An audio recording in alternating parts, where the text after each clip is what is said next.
네. 저는 심현주 율리안나라고 하고요. 그러니까 내일부터 3월부터 서강대학교 신학대학원에서 똑같은 과목을 또 강의를 하게 됐습니다. 또 제 소개를 하면 더 하자면 독일에서 제가 가톨릭 사회윤리를 공부를 했고요. 그래서 계속 그리스도교 사회윤리, 가톨릭 사회론 이런 거를 많이 하게 되는 것 같아요. 그래서 여기 수도자 신학원에서도 2008년부터 하고 있는 것 같습니다. 자, 오늘 저희도 이제 1년 동안 그리스도교 사회윤리, 이제 실천윤리에 대해서 같이 이제 공부를 할 건데요.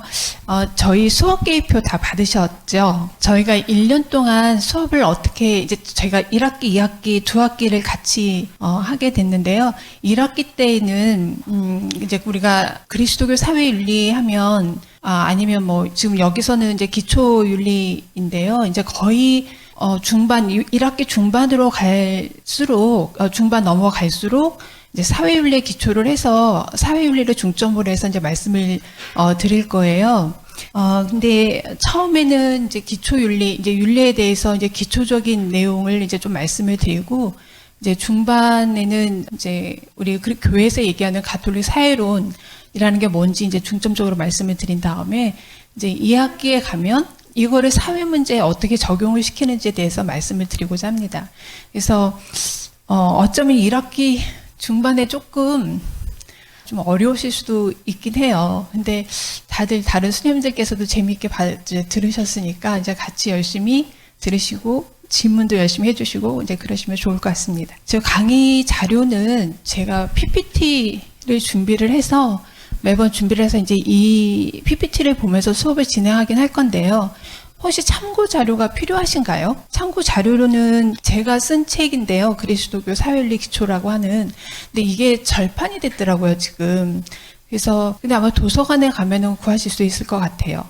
네, 이거 하고 제가 또 한 책을 번역해 놓은 책이 있는데, 그 책이 아직 출판은 안 됐거든요. 이제 출판은 안 됐는데, 그 번역본을 부분적으로 써도 되긴 할 것 같아요. 근데 그게 수녀님들이 그 자료도 필요하실지 모르겠어요. 같이, 만약에 필요하시다 그러면 그 책을 제본을 해가지고, 그 페이퍼를 제본을 해가지고 같이 이렇게 나눠드리고 같이 보고 이제 수업을 진행할 수도 있을 것 같습니다. 그럼 그렇게 준비하도록 하겠습니다.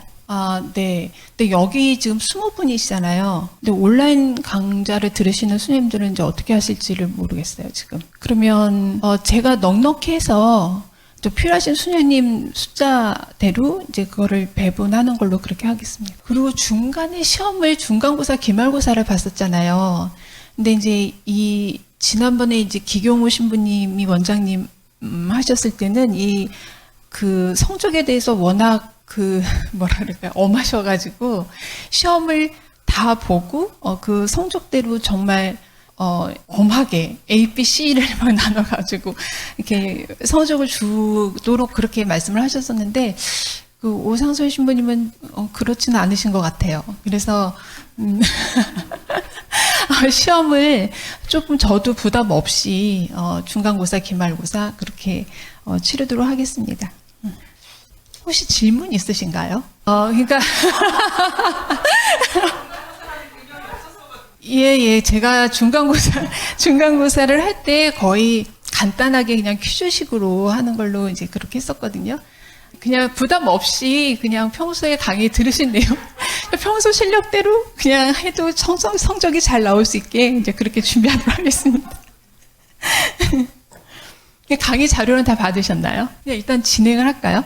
그리고 저희가 수업 시간이 많이 줄었어요. 원래는 1시간 30분이었는데 안 되더라고요. 그래서 오늘 그러면 간략하게 그냥 가볍게 우리가 인지할 수 있는 것부터 시작하도록 하겠습니다. 그래서 우리가 그리스도교 윤리의 역사부터 볼 건데요. 이제 역사는 그냥 상식적으로 그냥 알아두면 좋은 것 이렇게 이제 생각하시고 가볍게 들으시면 되겠습니다. 윤리신학이 어떻게 변천이 됐는지, 그 다음에 이제 제가 아까 말씀드린 것처럼 사회윤리가 어떤 배경에서 태동을 했는지에 대해서 말씀드리겠습니다. 윤리신학은 보통 3단계로 이제 변천이 되었다라고 얘기를 해요. 그래서 1단계는 1단계는 이제 윤리신학이 등장한 것부터 시작하는데요. 그러니까 우리 그리스도교 역사에서 윤리신학이 등장한 거는 이제 토마스 아퀴나스 성인 이후라고 보시면 됩니다. 이제 그 전에는 윤리신학이라는 게 없었고 윤리학이라는 건 있었어요. 철학에서. 그 이전에 아퀴나스 성인께서 이제 중세에 사셨던 분이니까 그 전에 이제 고대의 윤리학이라고 한다 그러면 이제 고대로부터 내려오는 윤리학이라고 한다 그러면 이제 아리스토텔레스의 영향이 이제 가장 컸었죠. 철학에서. 아퀴나스께서 이제 중세 후기라고는 했지만 13세기에 사셨잖아요. 1225년에 출생을 하셨으니까 아퀴나스 성인께서. 그러니까 13세기 이후라고 보시면 됩니다. 13세기 이후에 아퀴나스 성인께서 신학대전을 쓰시면서 이제 그 윤리에 관련된 내용들을 다 이제 정리를 하셨어요. 굉장히 많이, 굉장히 광범위한 거. 그러니까 전혀 지금도 보면은 어떻게 그 시대에 이런 걸 쓰셨을까 싶을 정도로 국가란 무엇인가? 뭐 사회란 무엇인가?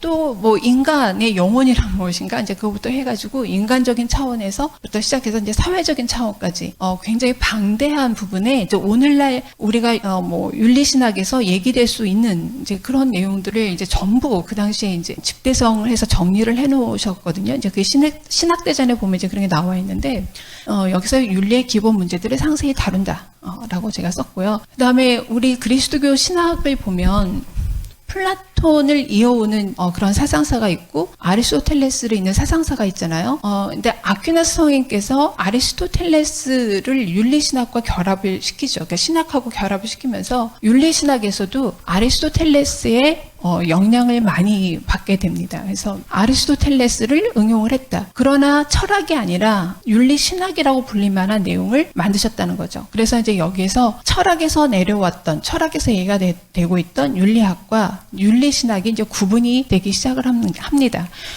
구분이 됐다고 해서 이 시기에 딱 완전하게 구분이 된 건 아니고요. 이제 윤리신학이라는 걸 얘기하면서 윤리학과 별개로 윤리신학이라는 걸 얘기할 수 있구나. 이제 이 정도로 이제 시작이 됐다는 거죠. 그 다음에 2단계로 넘어가면은요. 윤리신학이라는 용어, 그 다음에 그리스도교 윤리라는 용어가 언제부터 통용이 되기 시작했냐라고 하는 것인데요. 이제 앞에서는 학문적으로, 이론적으로 조금 어느 정도 준비가 그러니까 이론적인 어떤 발생 시기라면 이제 2단계에 와서는 이제 윤리신학이라는 용어가 통용이 될 정도 로 이제 많은 사람들이 많은 관심을 가지고 얘기를 하기 시작했다는 거죠. 이때가 이제 16세기, 17세기인데 이렇게 된 계기가 있어요. 그게 뭐냐면 이제 종교 개혁이에요. 네.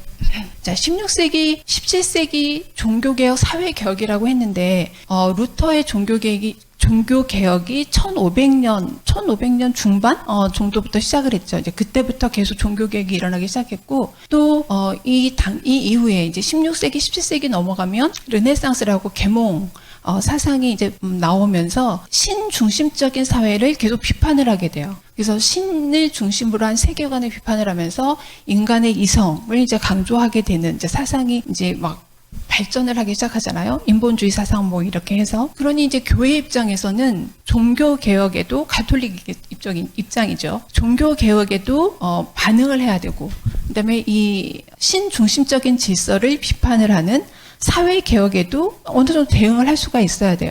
그래서 일단 종교 개혁에는 어떻게 반응을 했냐면, 개신교 같은 경우에는 오로지 믿음만으로 구원을 얻는다고 얘기를 하잖아요. 이 전에 이제 가톨릭 쪽에서 면제부도 판매를 하고 마녀 사냥도 하고 이제 이랬던 데 대한 반응으로 이제 종교 개혁이 일어났기 때문에 오로지 성경에 있는 내용만을 믿음으로써 구원을 얻는다라고 했던 게 이제 개신교가 강조를 했던 것이고요. 근데 여기에서 이제 가톨릭 입장에서는 반성을 하면서 그 이전에 면제부 판매를 하고 마녀 사냥을 하고 했던 것들을 반성을 하면서, 그러나 믿음만으로 구원을 얻는 것이 아니라 실천도 같이 있어야 된다라는 얘기를 해요. 그래서 여기서 실천이라는 부분이 이제 윤리에 이제 해당이 되는 부분이거든요. 근데 여기에서는 그 실천이라고 하는 것이 신앙생활, 그러니까 신앙인으로서의 신앙생활을 올곧게 하는 것이 이제 실천이다라고 얘기를 하게 되는 거예요.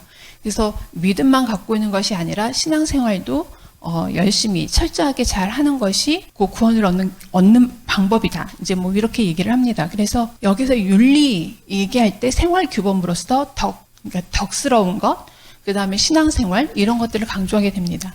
근데 이렇게 되면 그러니까 내가 개인으로서 신앙인으로서 어떻게 잘 도덕적으로 살 것인가라고 하는 거에 초점이 맞춰지게 되죠. 그래서 개인적인 차원에 초점이 맞춰집니다.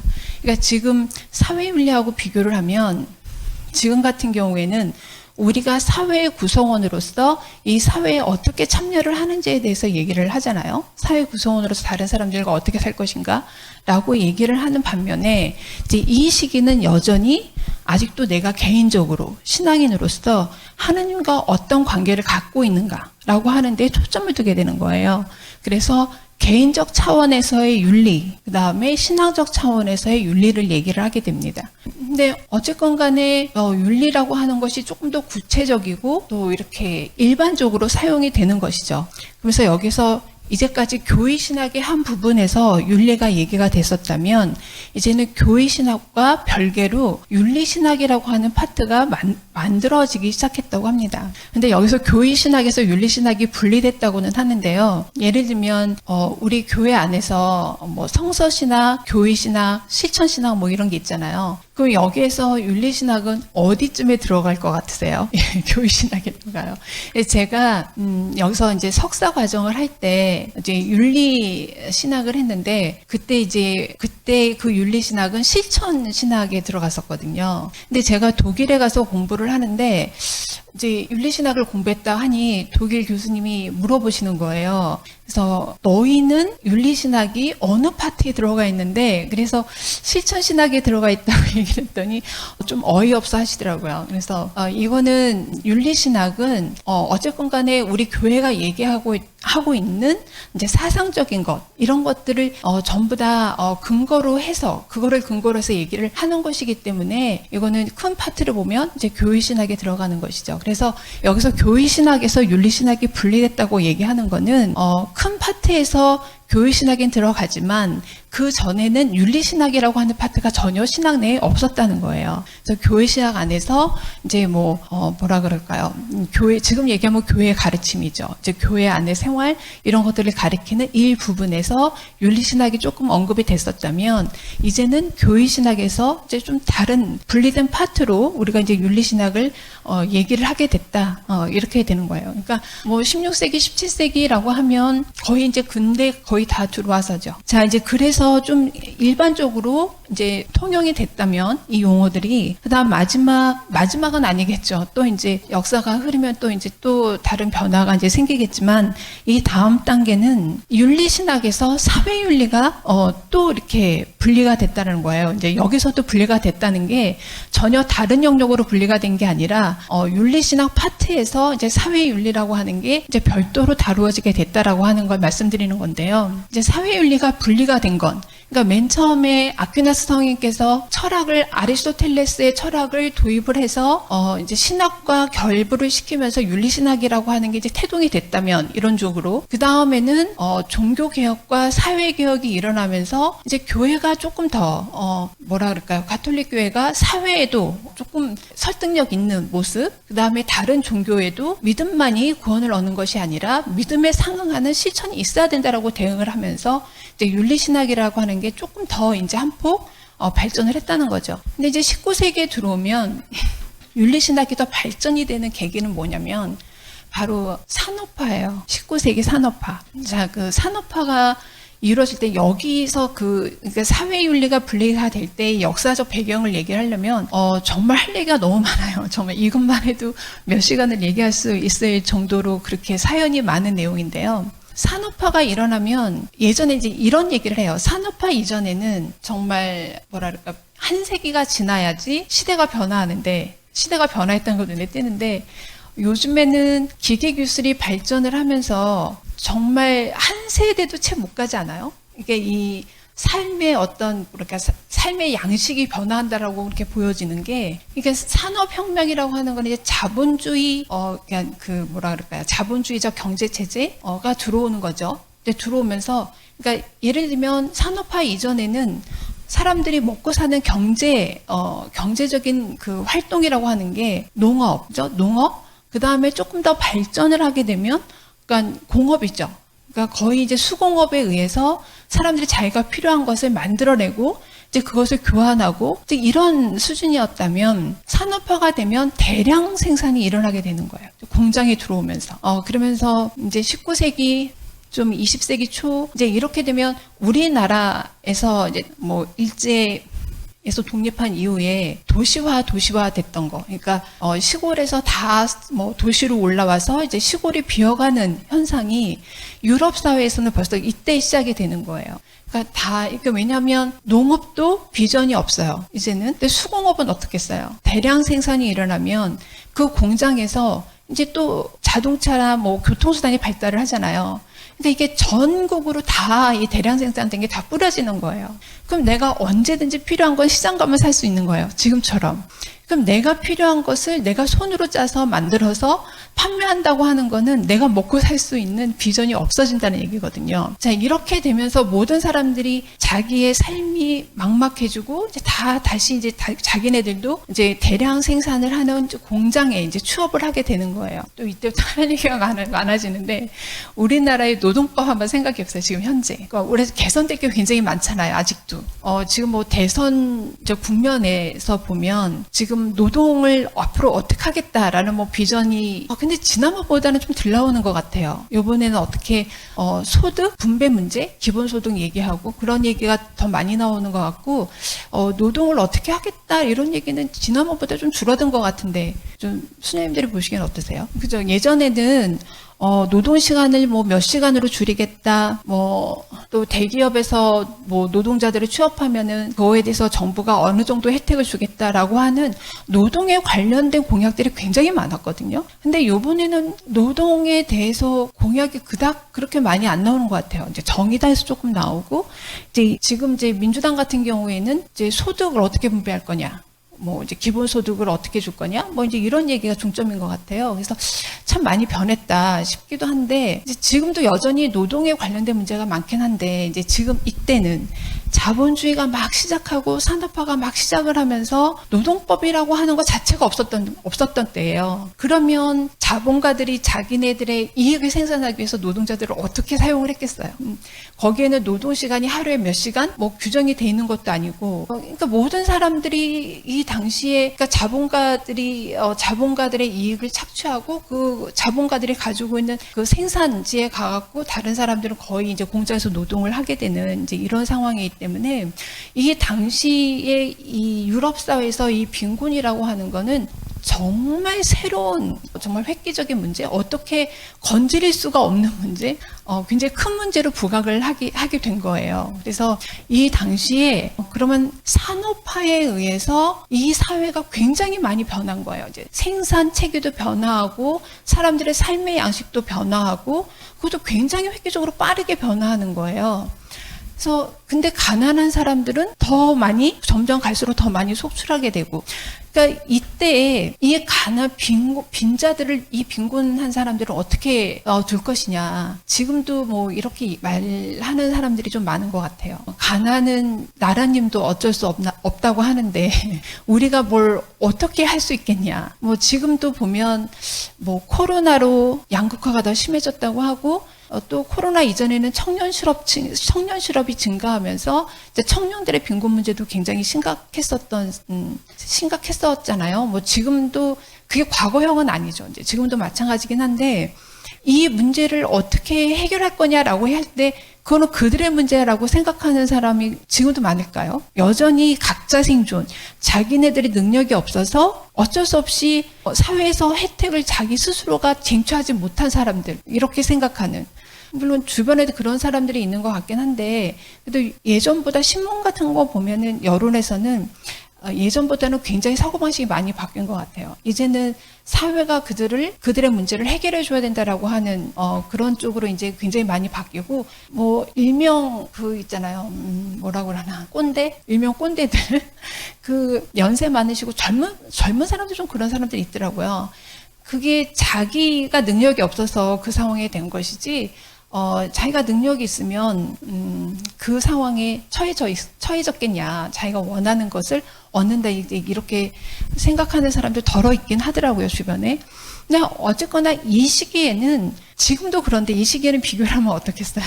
그러니까 여기에서는 그래, 이 가난한 사람들을 어떻게 도와줘야 되지? 도와줘야 되지가 아니라 이 가난한 사람들을 어떻게 처치해야 되지? 근데 이 빈자들에 대한, 그러니까 이 사회 구조적으로 발생하는 이 빈자들에 대한 관심을 당연히 그리스도교 신자들 중에서 갖는 사람들이 생겨났다고 해요. 그래서 이들을 어떻게 도울 것인가. 그냥 내 거 있는 거 좀 내놓고 좀 나누어주고, 말하자면 그냥 자선인 거죠.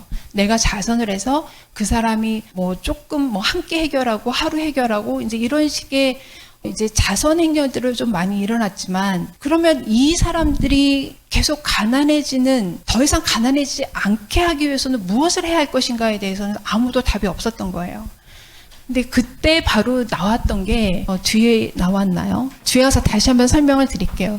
이제 그때 나왔던 게 바로 사회주의 선언이죠. 공산당 선언. 이제 칼 막스 엥겔스가 이제 사회주의 혁명을 해야 이들 더 이상 이 자본주의에 의해서 가난한 사람이 생겨나지 않을 것이다라는 얘기를 하게 된 거예요. 그때도 교회가 그래, 이 사회 문제에 교회가 좀 개입을 해서 이 문제를 어떻게 해결을 해야지라고 하는 생각이 이때까지만 해도 아직 없었다고 합니다. 근데 여기에서 이제 제가 이 부분에 대해서 지금 설명도 설명도 드리고 있지만 좀 영상을 보시면 조금 더 쉽게 이해가 되지 않으실까 싶어서 내일 영상을 좀 보여드릴게요.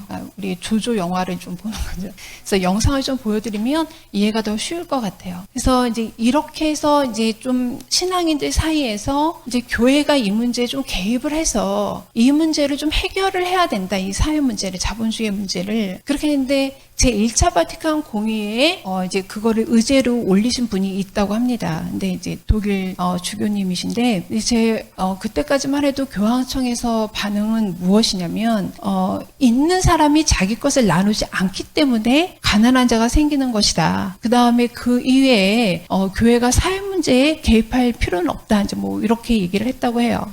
근데 그런 과정들을 거쳐서 이제 굉장히 이제 우여곡절이 있는 거죠. 이 사회 윤리가 태동할 때까지의 교회 안에서는 굉장히 우여곡절이 많았던 거예요. 그런 과정 끝에 사회주의가 태동을 하게 되고 그러면서 교회가 그래, 이 문제는 그냥 있는 사람들이 자기 것을 나누어서 해결된 문제가 아니다. 이 자본주의라고 하는 문제에 대해서 무엇이, 자본주의가 어떤 측면에서 부정적이고 어떤 측면에서 긍정적인지에 대해서 이제 교회가 관심을 가지고 이제 보기 시작을 했던 거예요. 이제 이런 과정을 거쳐서 이제 사회윤리가 태동을 하게 된 거죠. 그러니까 처음에 아퀴나스 성인께서 이론을 이제 마련을 하셨고, 두 번째 종교개혁이 일어나면서 이제 실천이라고 하는 거를 얘기하게 됐고, 근데 그 실천이라고 할 때에는 개인적 차원에서, 신앙적 차원에서의 이제 실천을 얘기했다면, 19세기에 산업화를 거치면서 교회가 사회 문제에 관여를 하게 되는 거죠. 그래서 개인에게 좋은 삶, 개인의 덕스러움을 얘기하는 것이 아니라, 이제는 사회가 어떻게 하면 좋은 사회로 만들어질 수 있는가에 대해서 이제 관심을 갖게 되는 거예요. 새 단계가 이제 이해가 가시죠. 이제 그렇게 해서 이제 사회 문제에 대해서 교회가 공식적인 입장을 발표하게 되는데, 이것을 우리가 가톨릭 사회 회칙이라고 얘기를 하게 되는 거죠. 그래서 우리나라에서 처음으로 가톨릭 사회론, 사회 회칙들을 연구한 게 이제 가톨릭 사회론인데요. 가톨릭 사회론을 처음 공부하신 분이 김수환 추경님이세요. 이제 독일에서 뮌스터 대학에서 이제 공부를 하셨고, 제가 독일에 유학을 가니 거기서 추경님이 공부를 하셨다고. 근데 뮌스터 대학에 이제 갔다가 거기서 이제 공부를 하고, 저는 이제 프랑크푸르트에서 학위를 받게 됐어요. 근데 거기서 공부를 해 보니 그 안에서도 이 윤리신학이라고 하는 게 굉장히 많이 변천을 역사를 이제 정말 깊은 역사를 가지고 있고, 그 이론이 굉장히 튼튼하구나라고 하는 걸 제가 느꼈었거든요. 그래서 그때 당시에는 추경님께서 이제 거기서 공부하셨을 때는 가톨릭 사회론이라고 해서 추기경님 스승님이셨던 회푸너 추기경님, 그때 우리 김수환 추기경님 먼저 추기경님이 되셨어요. 먼저 추기경님이 되셨고, 그 스승이신 회푸너 이제 신부님께서는 이제 나중에 그 이후에 이제 추기경님이 되셨는데, 우리나라에 처음으로 소개된 책이 바로 그 회푸너 추기경님의 책이에요. 이제 김수환 추기경님의 스승님이셨기 때문이기도 하고, 워낙 독일에서 이제 유명한 분이시기도 하시고, 그래서 이제 그분 책이 가톨릭 사회론이라고 해서, 꽤 오래전에 이제 출판이 됐었죠. 왜냐면 제가 유학 가기 전에 이제 본 책이기 때문에 이제 꽤 오래됐었고, 근데 제가 유학을 가니 이제 그동안에 시간이 있잖아요. 이 가톨릭 사회론이 사회윤리라고 불리게 되더라고요. 그래서 이 과정을 이제 제가 나중에 시간 될 때마다 말씀을 드릴 건데, 가톨릭 사회론은 사실 사회윤리의 한 부분이 가톨릭 사회론이에요. 그러니까 제가 이제 한국에 딱 돌아와서, 한국에 돌아온 지는 꽤 오래됐어요. 오래됐는데, 한국에 와서 보니, 이제 가톨릭, 사회교리라고 많이 들어보셨잖아요.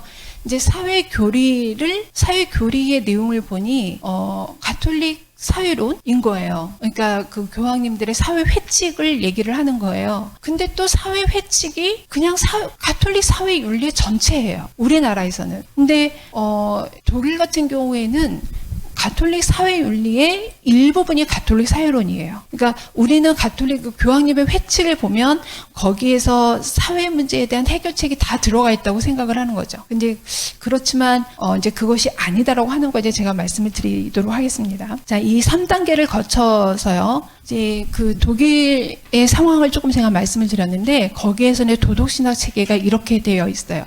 이제 맨 1단계 아랫부분이 기초 도덕신학 이고요. 그 다음에 개인윤리, 개인들 사이의 윤리, 사회윤리예요. 이거 제가 봐도 조금 웃기긴 해요. 네. 이제 기초 도덕 신학 같은 경우에는 도덕적인 삶이 무엇인가, 덕이라는 게 무엇인가, 도덕적 규범은 무엇인가, 또 양심은 무엇인가라고 하는 이제 기초적인 내용이 이제 기초 도덕 신학에 다 들어가 있고요.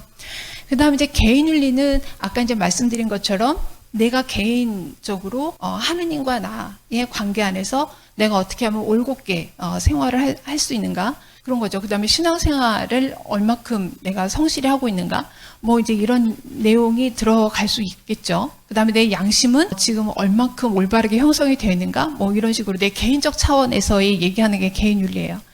그 다음에 이제 개인들 사이의 윤리라고 해서, 그러니까 독일 같은 경우에는 너무 필요 이상으로 이렇게 좀 나눈다 싶은 생각도 들어요. 그러니까 개인들 사이의 윤리는 무엇이냐면, 이제 1차적인 관계. 그러니까 어떤 사회나 권력 관계가 들어가 있지 않은 1차적 관계.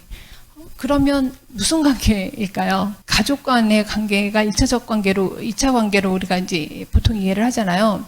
근데 이것도 사실 좀 생각해보면 좀 애매하긴 해요. 왜냐하면, 부부 간의 관계, 그 다음에 부모 자식 간의 관계. 이제 이걸 가정 안에서의 혈연 관계를 우리가 1차 관계라고 얘기를 하는데, 이 안에 정말 사회 권력 관계가 작용을 하지 않을까 싶은 생각이 들어요.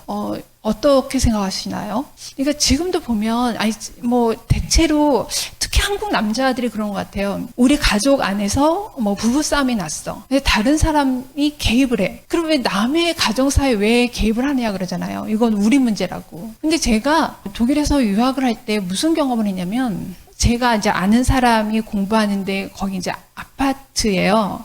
근데 우리나라처럼 그렇게 대단지 아파트가 아니라 거기는 아파트가 이렇게 좀 소박하더라고요. 이렇게 빌라 같은 아파트인데 거기 갔더니 어떤 부부가 굉장히 심하게 싸우는 거예요. 그때 옆집에서 경찰에 신고를 했어요. 경찰이 왔는데 그 경찰이 중재를 하고, 그래서 우리 같은 경우에는 누가 저 옆집에 부부싸움 난 경찰에 신고했다 그러면 나중에 그 사람이 얻어맞잖아요. 경찰에 신고했다고, 왜 남의 문제에 경찰에 신고하느냐 이렇게. 근데 제가 그거를 보면서 정말 가족의 문제는 그들만의 문제가 아닐 수도 있겠다라는 생각이 들어요. 그다음에 이제 요즘에는 가족 안에서의 폭력 문제가 심심찮게 여론에 등장을 하잖아요. 근데 그것도 좀 과거하고 좀 달라진 것 같아요. 과거 같은 경우에는 가족 간의 폭력사가 거의 뉴스로 등장한 적이, 제가 어렸을 때만 해도 저는 거의 못 봤거든요. 못 들었거든요. 그리고 그거는 이제 부부 간의 문제는 부부가 해결해야 된다, 뭐 이런 식인데, 어쨌거나 여기서 개인들 사이의 윤리에서는 1차적 관계, 어떤 사회적인 이해관계가 들어가 있지 않은 1차적 관계에서의 사람들 사이의 관계가 이제 여기 개인들 사이의 윤리로 들어가는 거예요. 그 다음에 예를 들면 또 그 의사와 환자들 간의 관계, 이것도 거기서는 좀 구분을 해요. 그 다음에 사회윤리는 무엇이냐면 사람이 사회 문제에 참여하는 게 사회윤리가 아니라 사회의 구조나 정책이 어떤 방향으로 흘러가고 있는가라고 하는 거를 윤리적으로 판단하는 게 사회윤리예요. 지금 예를 들어서 어저께도 신문을 보니 어떤 대통령 후보가 공약을 내걸기를 그 주식 투자 같은 거 있잖아요. 그러니까 근로소득이 아니라 근로소득이 아닌, 그러니까 투자를 해서 이윤을 얻는 거에 대해서 지금은 세금을 매긴다. 세금을 거기에다 얼마 그 불로소득이 얼마냐. 그 비례해서 세금을 문다라고 했었는데 그 세금을 없애겠다고 한 거예요. 누군지 짐작이 가시죠? 자, 그러면 요 공약을 보더라도 그러면 이것이 사회에 좋은 영향을 끼칠까? 좋은 사회로 가는 정책일까? 아니면 조금 더 비민주화되고 좀 후진 사회로 가는 그런 정책이 될까? 그러니까 판단하실 수 있지 않으세요? 물론 사람의 입장마다 좀 틀리긴 해요. 만약에 내가 불로소득이 많은 사람 입장에서는 그게 후진이 아니라 선진으로 가는 정책이라고 얘기를 하겠죠. 그러나 이제 이거를 이제 객관적으로 우리가 판단을 해서 어떤 정책이, 어떤 법이 우리 사회를 조금 더 개선할 수 있는 정책인가, 법인가. 이제 요거를 보는 것이 사회윤리예요. 근데 예를 들어서 요 두 가지가 사실은 경계가 왔다 갔다 해요. 요 두 가지가. 예를 들면 만약에 아까 좀 말씀드린 것처럼 이제 가족 내 폭력 문제, 그 다음에 뭐 병원에서 의사와 환자들의 관계, 여기에서 사회 정책이나 구조가 개입이 될 수 있을까요? 없을까요? 당연히 있죠.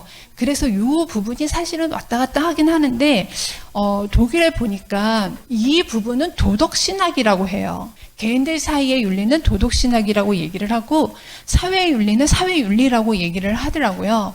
그런데 이 두 가지가 상황에 따라서 경계가 이제 조금씩 왔다 갔다 한다. 이제 이런 거 말씀드릴게요. 어쨌거나 지금 우리는 요거를 딱 구분하자라는 입장에서 제가 말씀을 드리는 게 아니고 대충 윤리신학의 체계가, 윤리신학이 발전한 곳에서는 윤리신학의 체계가 이렇게 잡혀져 있더라라는 것을 말씀을 드리는 겁니다. 자, 요 사회윤리에 대해서는요, 요한 바오로 2세께서 발표를 하셨던 사회적 관심이라고 하는 회칙이 있어요.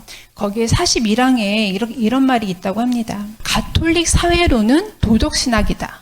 그래서 이 도덕신학, 사회윤리를 사회 구조에 특화된 도덕신학이라고 얘기를 한다고 해요. 그러니까 그 요한 바오로 2세께서 말씀하셨던 그 내용을 이제 독일 신학에서 차용을 해서 이것도 도덕신학이고 이것도 도덕신학인데 가톨릭 사회론이 들어가 있는 사회윤리는 사회윤리의 사회 문제에 특화된 도덕신학이다. 이렇게 해서 여기 중간에 나눴던 도덕신학과 좀 구분을 해서 이제 사회윤리가 좀 더 구체적으로 다른 영역에서 연구가 되는 것이죠. 어렵지 않으시죠? 여기까지 일단 이해를 하신 걸로 알겠습니다. 그래서 한 10분 쉬었다가 할까요?